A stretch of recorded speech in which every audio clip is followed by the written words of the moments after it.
ഞാനൊരു സത്യം പറയട്ടെ, കഴിഞ്ഞ ജന്മത്തിൽ നിങ്ങൾ ഭാര്യയും ഭർത്താവുമായിരുന്നു. നിങ്ങൾക്ക് 5 കുട്ടികളുണ്ട്. അത് തനിക്ക് എങ്ങനെ അറിയാം? അന്ന് ഇവന്റെ ഇളയ മോൻ ഞാനായിരുന്നു.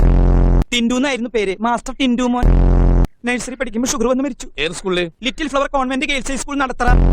അതുകൊണ്ടാ ഞാൻ പറയണേ, നീ വേഗം കല്യാണം കഴിക്കും. അച്ഛൻ്റെ എന്നിട്ടേ എനിക്കൊരു അമ്മയുടെ അച്ഛന്റെയും വാത്സല്യം കിട്ടിയിട്ടില്ല. നിങ്ങൾ കല്യാണം കഴിച്ച് കിടക്കുമ്പോ എനിക്ക് അതിന്റെ നടുവിൽ കിടന്ന് ഇങ്ങനെ കൊഞ്ചണം. എന്നെ സമ്മതിക്കണം.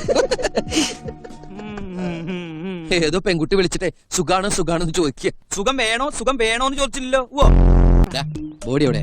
പുറവസ്ഥ അഴയിൽ 2 കിടപ്പുണ്ടായിരുന്നു. ഇനി ഇവിടുത്തെ അമ്മായി എടുത്തിട്ടോന്ന് അറിയില്ല. എന്ത് ബോഡി? ശവം. ആ ശവം കുളിക്കാൻ പോയി. കുളിപ്പിച്ചു കഴിഞ്ഞ് മാറാനുള്ള ഡ്രസ്സാ വാങ്ങിച്ചോ? അയ്യോ, ഞാൻ കുളിച്ചിട്ടില്ല. എന്നാലും കുഴപ്പമില്ല, ഡ്രസ് മാറിയേക്കാം. ഒരു മരണ വീടല്ലേ? നിനക്കല്ല, ശവത്തിന്. പിന്നെ ശവം കുളിച്ച് ഡ്രസ്സും മാറി ഇപ്പൊ ഷോപ്പിങ്ങിന് പോകാൻ പോവല്ലേ? ചത്ത കിളിക്ക് എന്തിനാടാ കൂട്? ശവത്തിന്റെ വരെ ജെട്ടി അടിച്ചു മാറ്റുന്നുണ്ടോ പിശാശി? ഇത് ആദ്യമായിട്ടൊന്നുമല്ല. ഞാൻ എന്നീ പണി തുടങ്ങി അന്ന് മുതൽ ഒരാത്മാവിനെയും ജെറ്റിട്ട് പോകാൻ അനുവദിച്ചിട്ടില്ല, ഇനി അനുവദിക്കില്ല. ഹലോ രാമൻകുട്ടി, എന്തൊക്കെയുണ്ട് വിശേഷങ്ങൾ? മരിച്ചാളുടെ ബോഡി കുളിപ്പിച്ചോണ്ടിരിക്കുക. കുറച്ച് ഞാൻ 12 എടുത്തു. പിന്നെ വൈകിട്ട് 5 മണിക്ക് തേപ്പിക്കും. ഇനി അങ്ങേക്ക് ഇഷ്ടമായില്ലെങ്കിൽ അങ്ങനെ തന്നെ വെച്ചിട്ട് ഞങ്ങൾ മാറിന്നോളാം.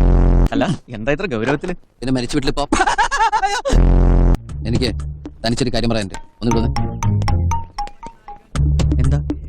എനിക്ക് തനിച്ചൊരു കാര്യം പറയാനുള്ളത് ആ കുട്ടിയോടാ. താനോടൊക്കെ ഇവരുടെ സദ്യയെ കുറിച്ച് കേട്ടിട്ടുണ്ടെങ്കിലും ശരിക്കും ഉണ്ണാൻ ഇതുവരെ കഴിഞ്ഞിട്ടില്ല. ഏതായാലും കല്യാണത്തിനാവട്ടെ അല്ലേ രാമൻകുട്ടി? എന്റെ പാട്ടി. നിങ്ങൾ തമ്മിൽ ഒരിക്കലും കല്യാണം കഴിക്കാതിരിക്കാൻ വേണ്ടി ഞാൻ മൊട്ടയിൽ ഒരു സാധനം ചെയ്തു. ഞാൻ സിബ് തുറന്നോട്ടെ. ഉദാഹരണത്തിന് ഇവന്റെ ഭാര്യയോട് ഒരുത്തിന് പ്രേമുണ്ട്, അവൾക്കും ചെറിയൊരു ഇഷ്ടമുണ്ട്.